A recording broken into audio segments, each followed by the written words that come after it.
Bonjour! Aujourd'hui, on vous emmène à la découverte d'un lieu de culture musicale et théâtrale qui existe sous le nom de conservatoire depuis 1929. Derrière une des façades art déco les plus emblématiques de Saint-Quentin, se cache un vivier de jeunes talents en devenir et des artistes en tout genre. En 2006, le conservatoire intègre la catégorie des conservatoires à rayonnement départemental, ce qui fixe un cadre pour la qualité des enseignements, quels qu'ils soient. Et ici, au 51 rue d'Isle, derrière ces beaux windows bleu-azur, de l'orgue au djembé, près d'une trentaine d'instruments sont appris chaque jour dans différents ateliers.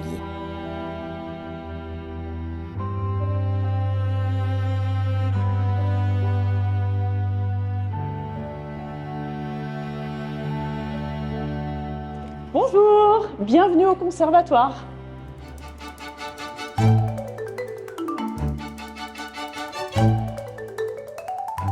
On vient souvent au conservatoire parce qu'on a un objectif qui est de toute façon individuel, mais la plus-value de rejoindre le conservatoire, c'est de rejoindre un collectif dans toute sa diversité du point de vue des professionnels qui accueillent, mais aussi de rejoindre des collectifs pour une pratique, puisque dans la pratique du théâtre comme pour la pratique musicale, là où on est le plus motivé, là où il y a une réalisation musicale artistique plus importante ou théâtrale, c'est en groupe qu'on le fait.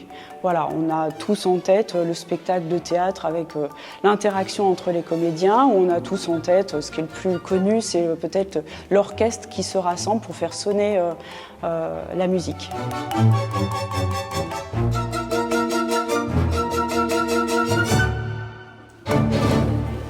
Allez-y, installez-vous, prenez le petit coussin. Bonjour. L'éveil musical, c'est en grande section, ils ont 3/4 d'heure de cours par semaine, donc c'est toutes les semaines. Et l'année suivante, quand ils sont en CP, ils suivent un cours de découverte instrumentale, s'ils le souhaitent. On poursuit le travail sur les chansons en approfondissant.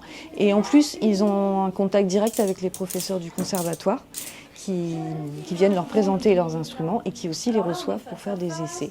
Donc ils ont une situation assez privilégiée pour choisir leur instrument dans de très bonnes conditions en fait. Alors moi je propose qu'on dise merci à Stéphane en l'applaudissant. Non, on fait pas ça.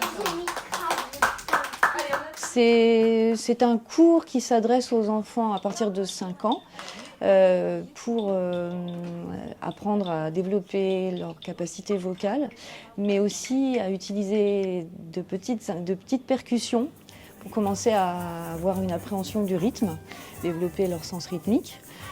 Ça se travaille aussi au travers de petites chorégraphies simples et de percussions corporelles également. C'est quelque chose qui est assez facile de réalisation pour des petits de cet âge-là. Le son est produit facilement et ça permet également de mettre en place des jeux d'écoute, d'écouter une consigne, de pouvoir partir bien ensemble à partir d'un geste ou d'un repère sonore.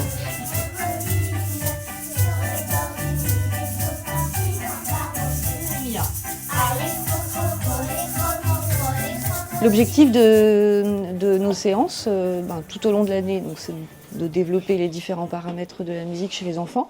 Mais à la fin de l'année, on produit un petit concert devant les parents, parce que c'est un moment un peu festif que les parents attendent, je pense, et les enfants aussi. C'est l'occasion pour les enfants de jouer avec des instrumentistes, des professeurs du conservatoire, qui prennent volontiers du temps pour ça. Les enfants, du coup, sont dans un bain musical et c'est un moment de qualité et en même temps assez festif. Et je sens les crapauds, les pieds dans l'eau, les mains dans l'eau. Les enseignements, ils s'organisent de manière, si possible, plus adaptée à différents profils, parce qu'au fil du temps, on s'aperçoit que le projet de l'un ou de l'autre, c'est pas forcément la même chose. Donc on a de toute façon des parcours assez définis en plusieurs cycles, qui durent 4-5 ans chaque cycle, 3 cycles. 4e cycle. Voilà. Donc on peut avoir un temps d'études assez prolongé au conservatoire, 10 ans, 12 ans. Mais je trouve que c'est intéressant aussi d'avoir des formules, des apprentissages qui soient là dans l'instant, parce qu'on sait bien que c'est ce qui correspond aux plus jeunes, hein, d'être vraiment dans l'instant présent. Et puis au fur et à mesure de l'âge et de la prise de maturité, alors là on peut peut-être approfondir les connaissances, les savoir-faire artistiques pour voilà, prolonger, avoir une prise de conscience qui va avec l'âge, bien sûr. Donc, tu vois, toi tu fais un pain, là, tu vois. 3, 4, 1. On devient artiste peut-être pour toute une vie. Donc il faut explorer pour la diversité, pour la connaissance de soi, la connaissance des autres aussi. Alors on va déjà commencer par tous bailler, ok? On va voir ça.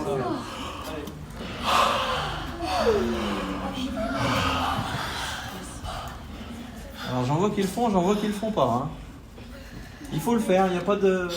Il y a tellement de choses en jeu dans la finesse, dans la compréhension, dans le plaisir partagé que je dirais souhaitons-nous-le pour toute la vie. Voilà, donc quand même sur le temps long, c'est intéressant à travailler. Et puis le temps court, c'est peut-être la porte d'entrée.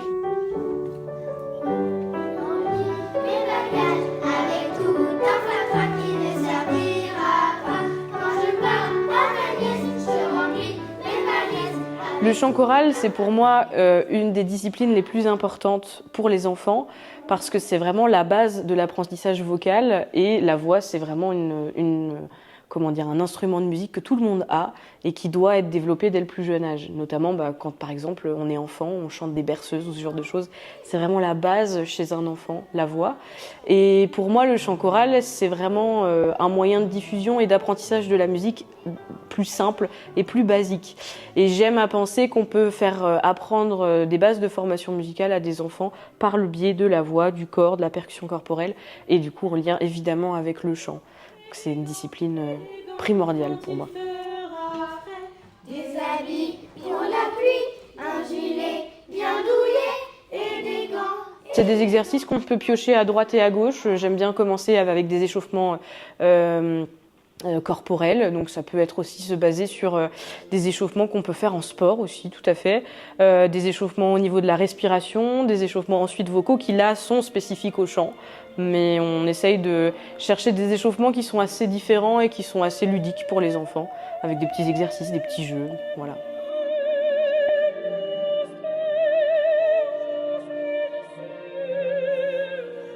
Allez, c'est parti. Qu'est-ce que vous avez entendu? Analia.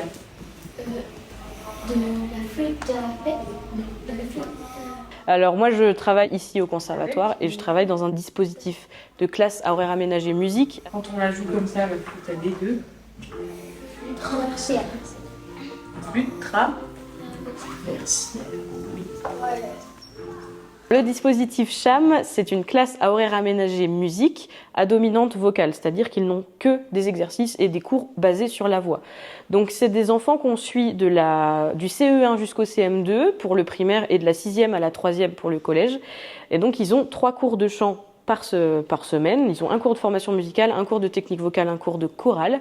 Et donc moi je leur apprends à positionner leur voix, à développer une aisance scénique, à essayer de construire des programmes et pourquoi pas faire des opéras pour enfants, faire du théâtre pour enfants. Enfin voilà, on essaye de les faire sortir aussi de leur école, de faire en sorte qu'ils puissent voir des spectacles, qu'ils puissent en faire eux-mêmes, rencontrer des artistes, travailler avec des artistes et des salles de spectacle de la ville.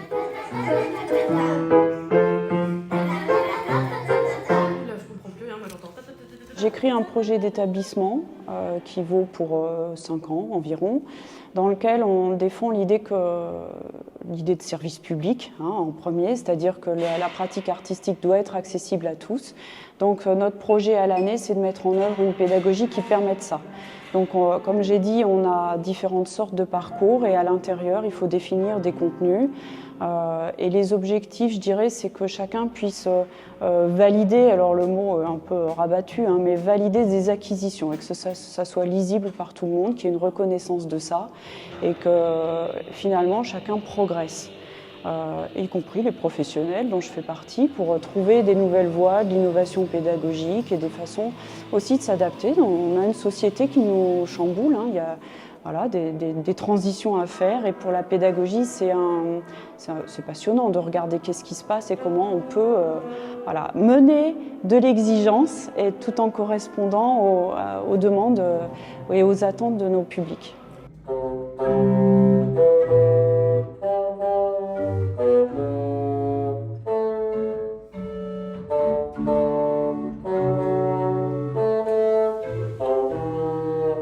Ici, on a la chance d'avoir un orgue qui a été construit sur mesure pour cette salle et qui est très pratique parce qu'on a accès à cette salle et à l'instrument tout le temps pour les cours. Et les élèves ont même leur créneau individuel de travail ici, comme ils n'ont pas d'orgue à la maison. Ce qui est formidable, c'est qu'effectivement, à 500 mètres d'ici, on a un grand orgue à la basilique qui est magnifique. Et dans le cadre d'une convention entre le conservatoire, le clergé et la mairie, on a un accès privilégié à cet instrument. Et donc, la semaine prochaine, d'ailleurs, on a une audition des élèves de la classe d'or qui vont se produire sur le grand orgue de la basilique. Donc, on prépare ici. Et puis après, effectivement, on fait des restitutions ou des auditions de pièces abouties sur le grand orgue de la basilique. L'artistique, la relation, ça sert pour tout de suite maintenant, ça sert pour être soi-même, pour être avec les autres, c'est tout de suite maintenant, c'est pour la vie, c'est pour plus tard.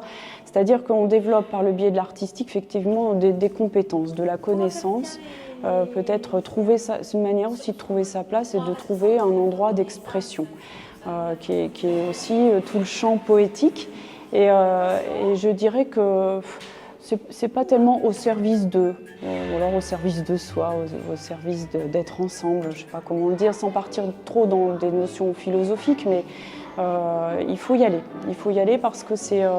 de toute façon, je ne crois pas que d'aller à un spectacle ou de toucher à la pratique artistique, ça soit regrettable. Jamais. Jamais je me suis dit ça. Vous êtes prête? Oui. Allez. Qui vous connaît? Toute la classe est convoquée demain. Elle est tombée ici, refait. Ça c'est super. T'as le scoop. Toute la classe est convoquée demain. Vous n'y attendez pas ça. Toute la classe est convoquée demain. Il y a plusieurs niveaux. Les mercredis, ce sont des classes d'initiation. Ça concerne essentiellement, on va dire, des élèves qui sont de l'âge du collège. Ça couvre les âges du collège.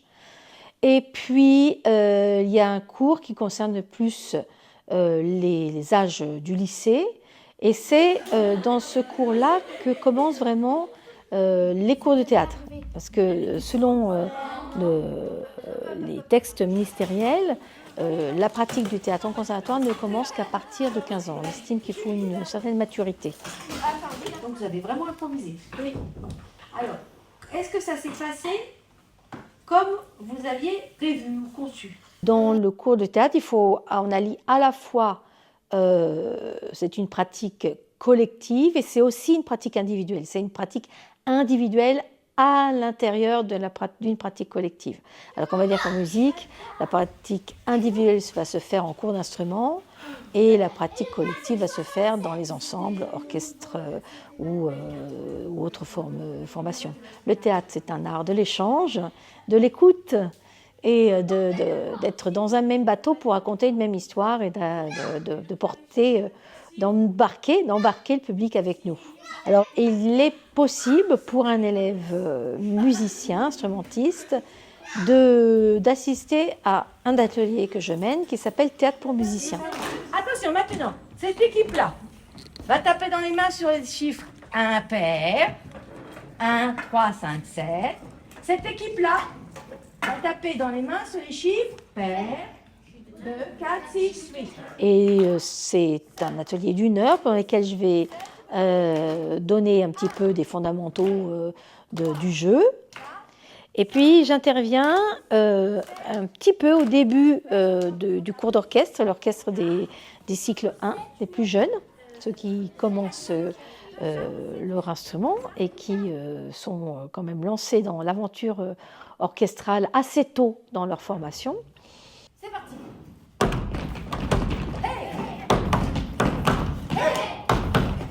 Il y a des notions de rythme qui peuvent être abordées. Il y a des notions de regard, de donner de l'importance au regard.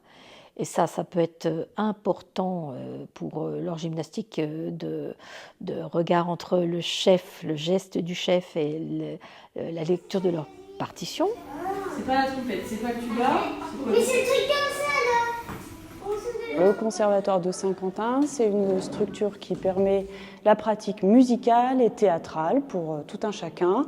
C'est un lieu d'enseignement artistique où on peut avoir différentes sortes de parcours pour développer une appétence pour la musique, pour le théâtre, et puis développer aussi la rencontre avec des enseignants artistes, et puis des rencontres avec d'autres musiciens apprentis, entre guillemets, puis voilà, découvrir le monde des arts.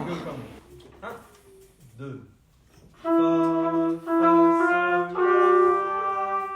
Dans un conservatoire, il y a un certain esprit qui fait que c'est possible de jouer avec d'autres personnes, de rencontrer des musiciens qui vont nous permettre de progresser autant que les profs. Il y a une atmosphère qui est très particulière et surtout ça permet de créer une certaine impression de la musique que je pense que je n'aurais pas en cours privé. En musique, on a toujours quand on arrive à haut niveau, c'est toujours une histoire d'examen et de concours. C'est-à-dire que pour rentrer dans le niveau d'après, il faut passer un concours. Donc forcément, l'exigence est là. Et donc, à chaque fois, c'est une histoire de concours. Donc oui, on a besoin de se former à ça, à être prêt à passer les concours si on veut devenir professionnel. Et même si on veut devenir bon amateur, parce que quand on est amateur et qu'on arrive dans les études supérieures, la plupart des orchestres de bon amateur ou de semi-pro font passer des examens d'entrée pour être sûr que ça pourra le faire dans le pupitre concerné. Voilà.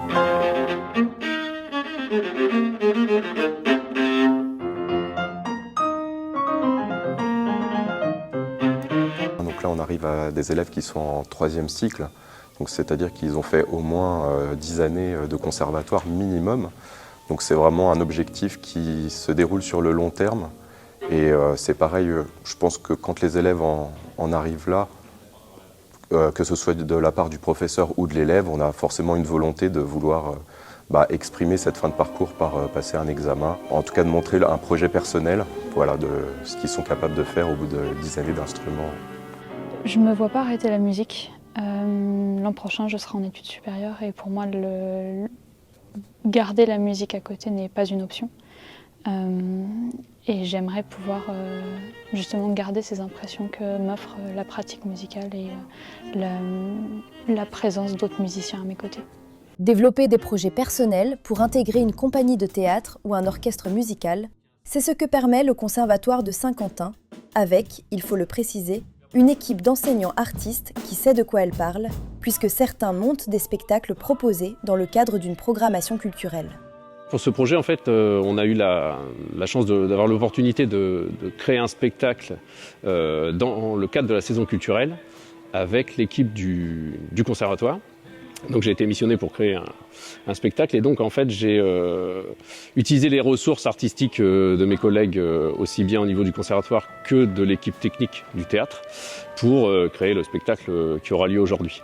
Ce qui est intéressant et voire même primordial pour un enseignant artiste, c'est de pouvoir avoir une expérience artistique riche et diverse pour pouvoir après la retransmettre aux élèves. Et puis en plus ça permet de faire rayonner un petit peu la culture sur le territoire. On est aussi responsable de propager ces activités culturelles et de permettre de proposer des programmes qui, par exemple pour ce soir, sont pas souvent joués et puis c'est la musique du XXe siècle, donc qui peut avoir un abord un peu austère, mais qui, enrobé dans un spectacle, permet de confronter un petit peu le public à des expériences nouvelles. Donc c'est aussi un peu notre rôle de démocratiser l'accès sur tout ce genre de spectacle au niveau de la collectivité. Notre point fort, c'est d'avoir travaillé un accueil pour correspondre à différents types de demandes, différents types de profils. Et peut-être d'être dans une relation humaine qui permet d'être au contact et puis de bien voir ensemble ce qu'on peut travailler. Cette dimension humaine, plus le temps passe, plus j'y tiens, parce que c'est au cœur de l'artistique. C'est ce qui le nourrit pleinement. Et puis dans la pédagogie, hein, on est bien dans la relation humaine. Et je trouve que chaque enseignant ici, y compris l'accueil, hein, parce que on n'est pas que des administratifs, c'est pas tout à fait ça. On est aussi des gens qui reçoivent. Alors il faut entamer un dialogue, se faire comprendre, parce qu'il y a de l'exigence à faire passer aussi. Donc dans ces échanges-là, je dirais que notre force, oui, c'est peut-être de se reposer sur des compétences humaines. Depuis presque 100 ans, le Conservatoire à rayonnement départemental a formé plusieurs dizaines de milliers de musiciens et d'artistes. Beaucoup n'auront pas fait de cette passion leur métier, mais tous auront appris ici que quelle que soit sa nature, l'effort et le travail permettent d'avancer sereinement dans la vie.